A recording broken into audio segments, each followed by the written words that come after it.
Welcome to Uffsides. This is the only NFL show anywhere. My name's Matt Ufford. To my left is Jon Bois. Hello, everyone. Featured contributor for SB Nation, the proprietor of Lunch Judgment and This Week in Gifts, very popular SB Nation properties. And if you're an OG on the internet, you might know him from Progressive Boink and The Dugout. Indeed. Major League Baseball's chat room. Indeed. The most foremost source for baseball news anywhere, and the only baseball site that ever existed. Yeah, no, I loved it, and that was actually my favorite. I grew to like The Dugout more than baseball. I'm rolling up my sleeves because we're getting to work. I like those sleeves. Welcome to New York City. You're a Kentucky native right now. I am. You're freshly arrived off the plane. Please do enjoy our architecture, our fine art and nightlife, and the hot scent of garbage. Indeed. Actually, I just got off the cab, and we had like an hour-long conversation about how awesome money is. And like that's my favorite cabbie conversation is the one where they're just like, do you like money? I'm like, yeah, what would you do if you had like $5 million? I was like, I'd buy a motorboat. It's like, I would too. And really, like, almost all my cabbie conversations go like that.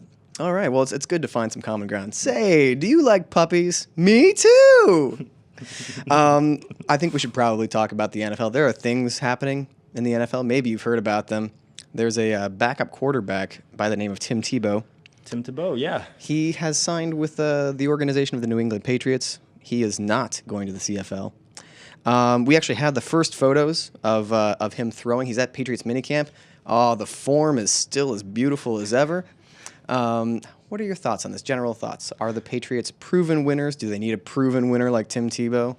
Well, give me some hot sports takes. Well, I will give you a hot sweatshirt hoodie take there because, like, I just saw that photo of him throwing in a hoodie, and that's exactly the form you should have when you're in a hoodie. Just as, like, a 46-year-old dad who's just kind of, like, or uncle, actually, like, just kind of, like chest, like, sternum first, kind of.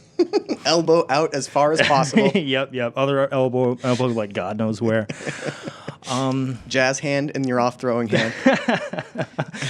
Or your throwing hand. I mean, it wouldn't make a difference to him. He's my appreciation of football talent is very elementary. I feel like he can throw the ball really far, and he's in shape. And those are the only two tools I look for in a quarterback. Tim Tebow gets the Jon Bois stamp of approval. I will say I've always enjoyed. I've managed to kind of tune out Patriots fans, so I can enjoy the Patriots for the most part as a team that doesn't play my favorite team very often, and just enjoy the offensive football factory that's put together and works like a well-honed machine. Yes. I find them entertaining to watch, and I've never particularly rooted against the Patriots. I find that I cannot really root for them to have any sort of real success anymore. I don't want to live in a world where Tim Tebow has a Super Bowl ring.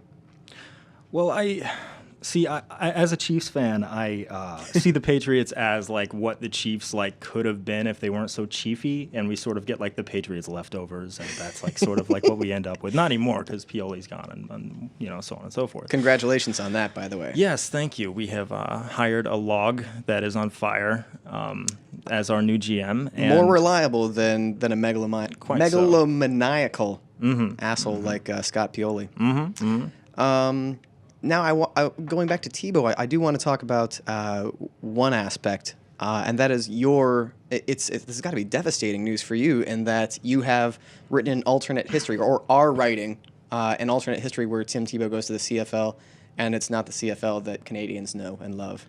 Yeah, I actually, they're called the Tim Tebow Cfl Chronicles, and they started as sort of like, I went to a CFL game about 7 months ago, and I was just like struck by how weird it was. Like I went to the equivalent of like the NFC Championship game, and there were maybe like 15,000 people there. There were people holding up like giant signs that said like shh, like whenever there was an offensive drive, and it was in this like cavernous. It was in Olympic Stadium, which is like old and decrepit as hell. So it was just like this really cavernous thing where like not that many fans there, and it was awesome to watch. But it was still a little bit off normal because like the field is way wider than an average like NFL field, and the ball is also like bigger, and there are only 3 downs, and like these really weird, strange differences about them. I don't know why they made it any different, but they did, and that sort of like got me wondering, like, as Americans, we know nothing about the CFL. It's just like this made up. It's sort of like a heaven where like Rocky Ismail went, like it's sort of just like, and our 45-year-old punters go. And I thought it would be cool to twist that and turn it into a thing where Tim Tebow goes to play there and plays off our complete ignorance of CFL. So yeah, basically where we last left this like fiction, he is in the streets of Toronto, and they just keep on playing. The field doesn't stop when you go to the end zone. The field actually never stops. So you're playing through Toronto, you're throwing the ball off of skyscrapers. I really enjoyed it, and especially with the media saturation that we get with every Tim Tebow story, I just enjoyed that it was, instead of like Tim Tebow to the CFL ? It was like Tim Tebow to the CFL ! And here is an alternate reality on top of it. And the complete surrealism of it is something to very much enjoy. I appreciate it. I saw some parallels there when I was reading it. Something that reminded me of an earlier work of yours talking about endurance football. And did endurance football influence the Tebowing at all? Yeah, it actually totally did. It sort of, it was endurance football. Basically, it was like, it was the rules of football, but it was alternate rules where you played like on a mile-long field, and you hit in barns, and you played over hills and through like creeks and stuff, and like. In practice would be very difficult to do, and I could probably play like 8 minutes without like spraining my ankle and having to go home. But this to me was a way to sort of, I don't know, imagine that in a way that would be like really fun, and people have found it fun. So yeah, I used to play pickup football before I got old, before I turned 30. 5 years ago. But an hour of pickup like flag football would leave me like sore for 2 days. I can't imagine going for like 8 hours and then camping and then playing, because endurance football games last a week, of course. Yes, exactly. At least 3 days to a week, and in order to be eligible to play the next day, you have to camp out on the field, and you have to eat on the field barbecue and all that stuff.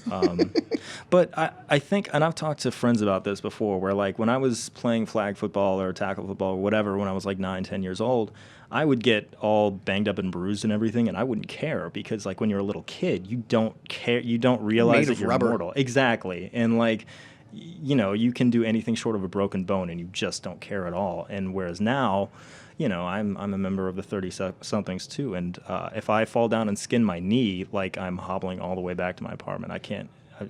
I'm so soft. Have you ever pulled a rib sneezing? Like just like throwing your back out, like from coughing or sneezing? No, I have not. Yeah, I take it you have. That's actually Dan Rubenstein's go-to move. That hasn't happened to me yet, but there's definitely like getting out of bed. Like I'll twist my ankle getting out of bed and be like, and limp for like 2 days. It's a good move. Yeah. That's like triangle and square and up on the PlayStation. Things are just sore forever now. Like my Achilles has been just sore for a week and a half. No idea why. Just sore all the time. I actually a little bit more than a year ago, Memorial Day before this last one, I was playing wiffle ball with my friends, and I sprained my knee really bad. And to this day, like it pops. And like it feels funny, and like if I were an athlete, I might get like corrective surgery for that. But I'm just a guy, and you don't I'm need just your knee, some right? guy. Nope, sure don't, not anymore. Amputate above the knee, you got no problems. Let's just do a quick little roundup of other NFL headlines going on this week. Other news: Chad Johnson, 30 days in jail for at his parole hearing. No, slapping his lawyer's butt is what happened. That's the headline. Chad Johnson slapped his lawyer's butt and is ending up in jail for it. Yeah. It's I mean, obviously, like my general, I'm going to get a little political here, but like my general belief is that everyone should always go to jail.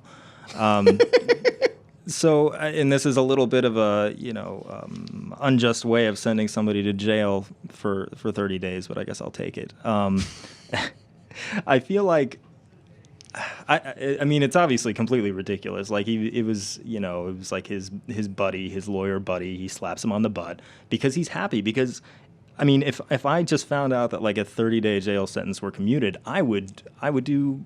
I mean, I don't know if I would do that, but I could totally see somebody doing that. We've also had Pac-Man Jones in the news. He has pled not guilty to assault charges, and Sean Merriman hospitalized for dehydration, quote unquote. That's according to him. Of course, other sources said drug and alcohol overdose. And it was noted in Campfire and on Kissing Susie Colbert that it's clearly 2007 this week. Yeah, basically is. We're just going to all go back to listening to like the Decemberists and asking how much we paid for In Rainbows and like all this stuff. You know who's still playing is Brett Favre. The old gunslinger. We'll get to we'll do some more Favre later. I want to talk Okay. about your favorite NFL team, the Chiefs of Kansas City. Yeah.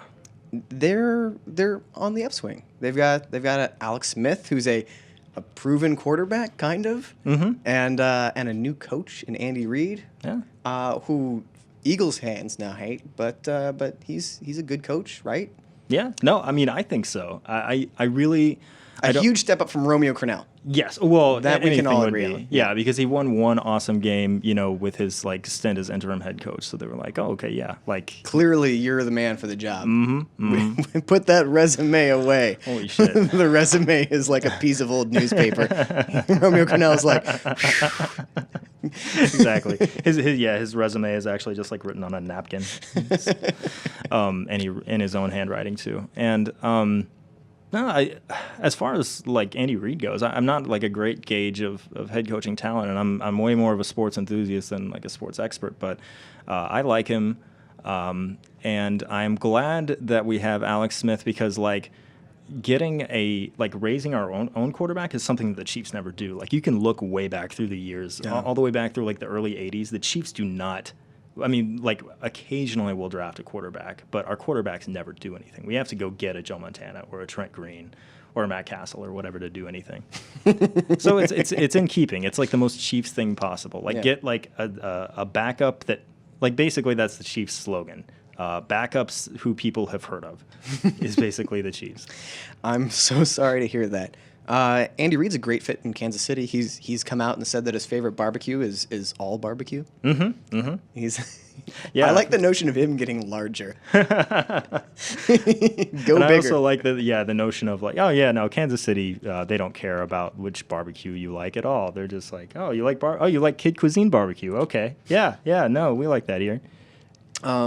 And of course, had a good draft. Number 1 overall pick, Eric Fisher.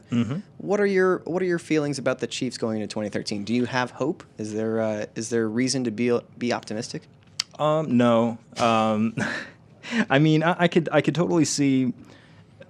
I see the playoffs. Like if I could see it conceivably that the Chiefs might go like 10-6 or something and win like a wild card spot. I think that's like feasible.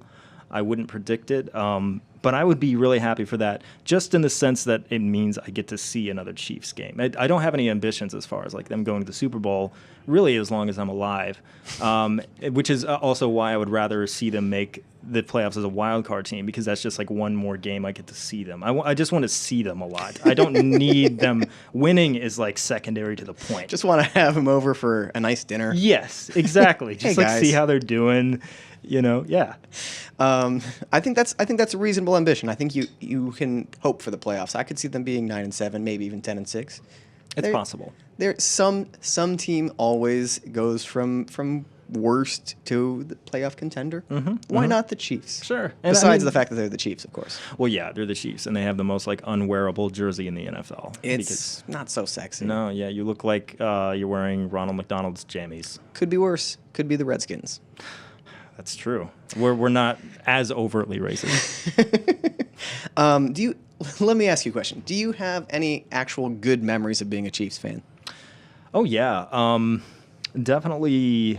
I mean, I would say like the early 2000s Chiefs were so much fun offensively. Like their defense was terrible, and they would go like there was that 2003 game against the Colts where neither team punted the entire game, and it was awesome. Sounds like a game of Madden. It really was. It was Madden, complete with like a Dante Hall kick return touchdown. Right, There might have been a punt return in that game. But in any case, I was watching old Dante Hall videos just for absolutely no reason, because that's just like what happens. Because there are no sports on right now. Nope, none. And Dante Hall returning kickoffs is better than like a Cubs-Brewers game. Yeah. So I watched that, and I mean, there were times like he returned 4 kicks in a row, in like 4 games in a row, he returned a kick for a touchdown. So like, I mean, for like a month or two there, he totally set the NFL on fire. And that I think is probably my favorite Chiefs moment. All right. Well, that's good. That was something that happened 10 years ago. Yeah. Oh, yeah. A whole decade ago. I don't think I was old enough to drink then. Holy shit. Let me ask you, on the flip side, the AFC West is actually really good about having bitter rivalries. Like ordinarily, like you have to go like way back, and it's always the NFC East is known for having the best rivalries just because the teams have known and hated each other forever. No. But I feel like the AFC West has some really good bitter rivalries. What's your least favorite team in the AFC West? You know what? And this is not to be contrarian or anything. I like them all. I like every team in the AFC West. I think the Raiders are fun, and I feel bad for them for having to live in California. And I think that their uniforms are neat. They have like the sharpest uniforms in the NFL, and I love them being the flip side of the Chiefs. We've sort of kept pace with each other over the years. It has seemed to be at times a competition to be who could be the more disastrous franchise. Right. Yeah. Lately, as of late, it's been like we've been right with each other at the bottom. Other times we've been right with each other, like, competing for the wild card or the championship or whatever. But we've always kind of been there for each other. And I really dig that. It's a symbiotic thing. Yes. Exactly. You don't have to go through this alone, no, Kansas exactly. City or Oakland. Yeah. We're like twins, just like forever, laboring under the same yoke. Just they're always going to be there. And I like that. That's insane. Even the Broncos with their like success and running the Chiefs over twice a year. Can't hit them. I think they're neat because I associate them historically with having like, running back depth chart that's like full of like 8 guys, who are all awesome and can run the ball. Their uniforms are terrible. Like they have the worst uniforms in sports, but I like them. I mean, I've dug them.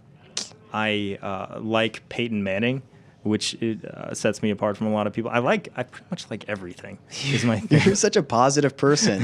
We got to get you out of here. Moving on, I want to talk a little bit about you because I feel like you've had a very unusual path to becoming a full-time writer. Starting with something you wrote for Vice a while back on homeschooling that featured children in blackface. Yeah. Tell me a little bit about that aspect of your childhood. Well, yeah, I was homeschooled for like 4 years in Georgia because the schools were so bad, and it was I was homeschooled up through 8th grade, and it was definitely formative because it sort of let me go off and do my own thing and sort of almost like self-educate. And whenever I got tired of a book, my parents would be like, "Here's another," and it was a really neat experience. But yes, there were kids who would wear blackface for skits and things, and that was weird. But fast forward, and I dropped out of school because I thought it was boring. I just started writing on the internet on my own. This was about 2002, and supplemented that habit by working at Radio Shack for way too long, assistant manager. Congratulations. Thank you. It's a big deal. Thank you. Sold many cell phones. And we just kind of kept on going at it, kept on trying to work my ass off, and I did it for long enough that people decided to start paying me for it. And there's a very kind of analog Web 1.0 sensibility to a lot of your writing. How'd you meet the other guys who wrote the Dugout? Nick Dallamora, Brandon Stroud, who's at Leather now. Yeah. Were they all like internet meetings? Did you meet them in AOL chat rooms? Well, it was basically there was a site, a really old site called whateverdude.com, and it was a site where Brandon wrote. I read his writing, I read some other writing, and I was like, I want to do this. So we ended up exchanging emails, became friends, and after a while, it was me and Brandon and another writer with us, Emily, were writing together and living together in Virginia.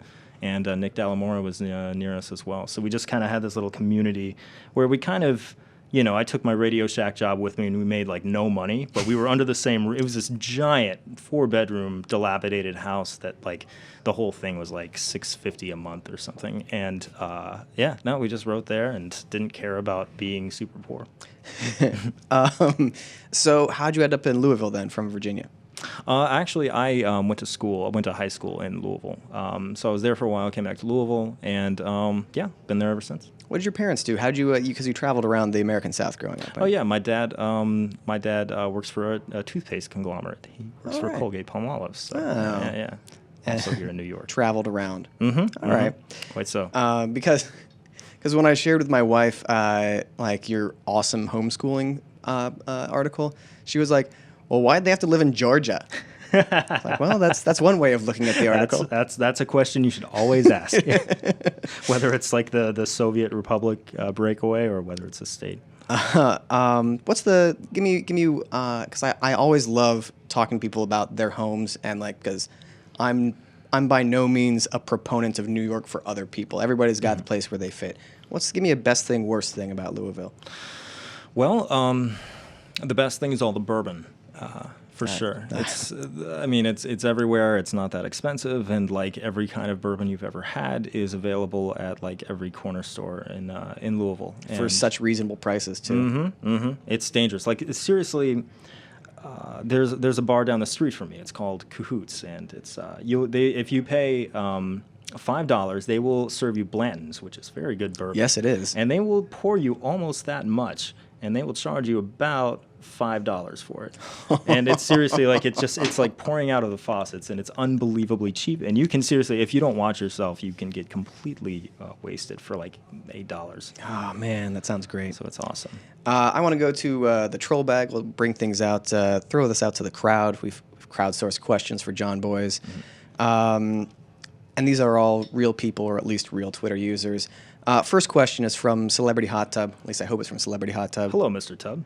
He's a good friend of ours. He says, "Where will Brett Favre end up next?" And boy, oh boy, just imagine that next Brett Favre TD. Yep. Well, that's actually, he ended that with a period. That didn't sound like a question mark at the end. It's okay. Yeah, no, I think Brett Favre has what it takes to just kind of run and gun and pull it out of his pocket and do what it takes to win and really have that winning mentality and just kind of go up there and just like a bunch of dominoes, just set them up and knock them down and just kind of set them straight and show those kids a thing or two and just kind of go up there and tear it up, chop it up, and he's a winner. Really good. Oh, he's a winner. He's a winner. He's a born winner. He knows how to win. He knows how to win, and not everybody knows how to win. No. It's actually a complex series of events in which you have to score more points than the other team. Right. Most people, like, I know about winning, like I've heard of it, but I don't know how to do it. It's not like you're born with an instruction manual on how to win. No. You just know how to win. You're born with it. Mm-hmm. Our next question is from Bobby Bigwheel. He says, "Is Uffsides the future of e-commerce?" E-commerce. Oh, he didn't put a hyphen on that. E-commerce actually is e-commerce, Mr. Wheel. Yeah, I think a lot of things are the future of e-commerce.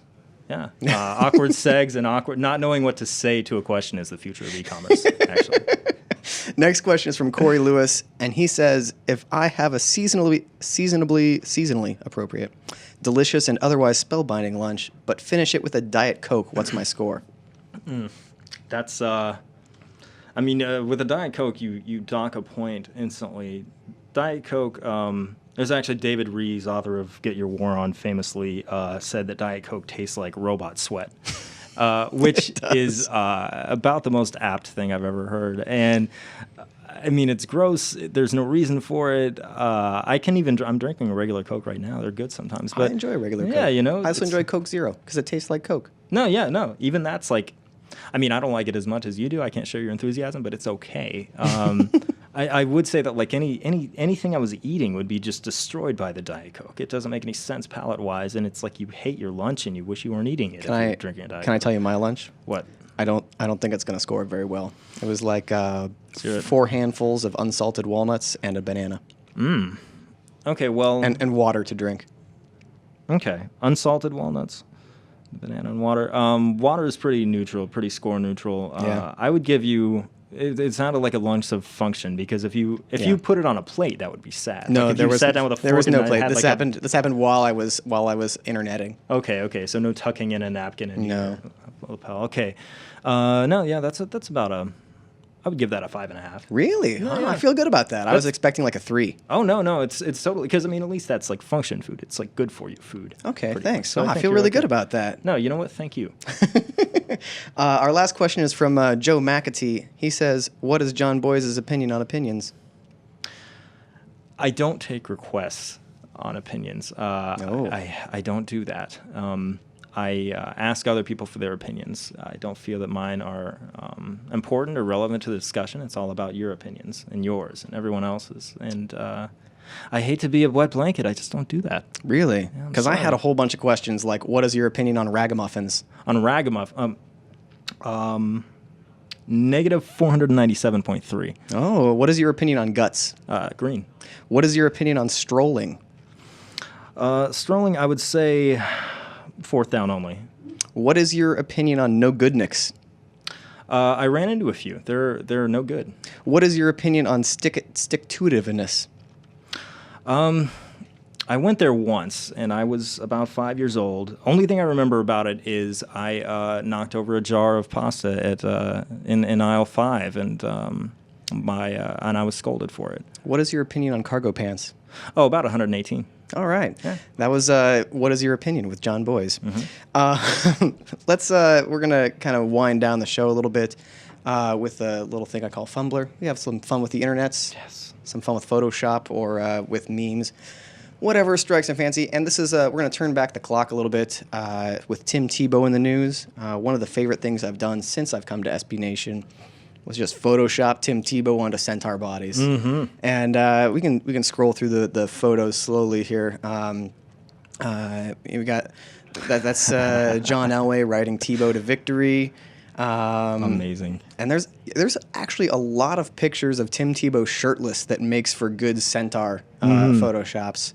Well, I mean, for Christians, that's porn. It's Christian porn. Yeah. Go ahead, keep scrolling through. Let's just get through the rest of them. He's it's a casual trot. I like this one a lot. Oh, it's good. It fits well with the behind. Yeah. Yeah. Here's horse Tebowing. It comes in all. There's a lot of wonderful things we can do. I need an assignment for next week. What are some other mythical animals I can Photoshop Tim Tebow on, especially maybe taking into consideration the Patriots and the existence of Bill Belichick, who's kind of the Cthulhu of coaches. Yeah, that's true. I would probably Photoshop Tebow as like a dead goldfish. Really? Yeah, a dead motionless goldfish. Because I just kind of feel that Belichick has him there for show and isn't going to use him or feed him. So that's gonna be him. Really, I feel like it's a very Belichickian move to take an undervalued, below market asset with some remaining amount of football talent or physical skill, and get use out of it where others could not. Mm-hmm, mm-hmm. And in the instances of Corey Dillon, Randy Moss, it works really great. That's true. In the instances of Chad Ochocinco, not so much. Mm-hmm. And I just don't want to see Tim Tebow have success. And here's the thing: I like him as a person, as a player. I find him compelling. I can't. I can't handle the media.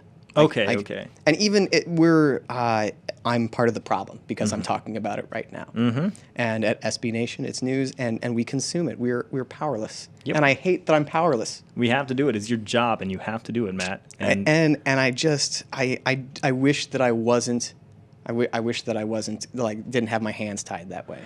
I think you're doing that for people like me, people who genuinely want to hear about Tim Tebow. And again, this goes back to my I like everything thing, which makes me super freaking annoying. And I realize that, but no, I like hearing about Tim Tebow. I'm glad he's around some more, and I want to hear people's dumbass opinions, and I want to hear people if Brady tweaks an ankle in week 3, I want the whispers and the clamoring to come out, and it's gonna be awesome, and I'm gonna love it. I love it when people say things. So that's the measuring stick right there. That's the bar. I love it when people say things. Mm-hmm. Oh man! All right, I think that's a great point to end things on. The man sitting with me is Jon Bois, SB Nation's featured contributor, the primary source of weirdness at SB Nation, something that I appreciate. If you're not following him on Twitter at Jon_Bois BOIS, you are missing out on a world of delight and humor and opinions Other people's opinions. Other people's opinions. I Other people's retweet them a opinions. lot. Yeah. John, thanks so much for joining us today. Thank you. I know it's a long trip, and it's wonderful to have you here. For those watching, please follow me on Twitter at Matt Ufford. There will be more episodes of Uffsides to come. We got a bunch backed up. It's going to be amazing. With that, Jon Bois, would you care to say goodbye? Goodbye, everyone. I love you. Thanks, folks. We'll see you soon.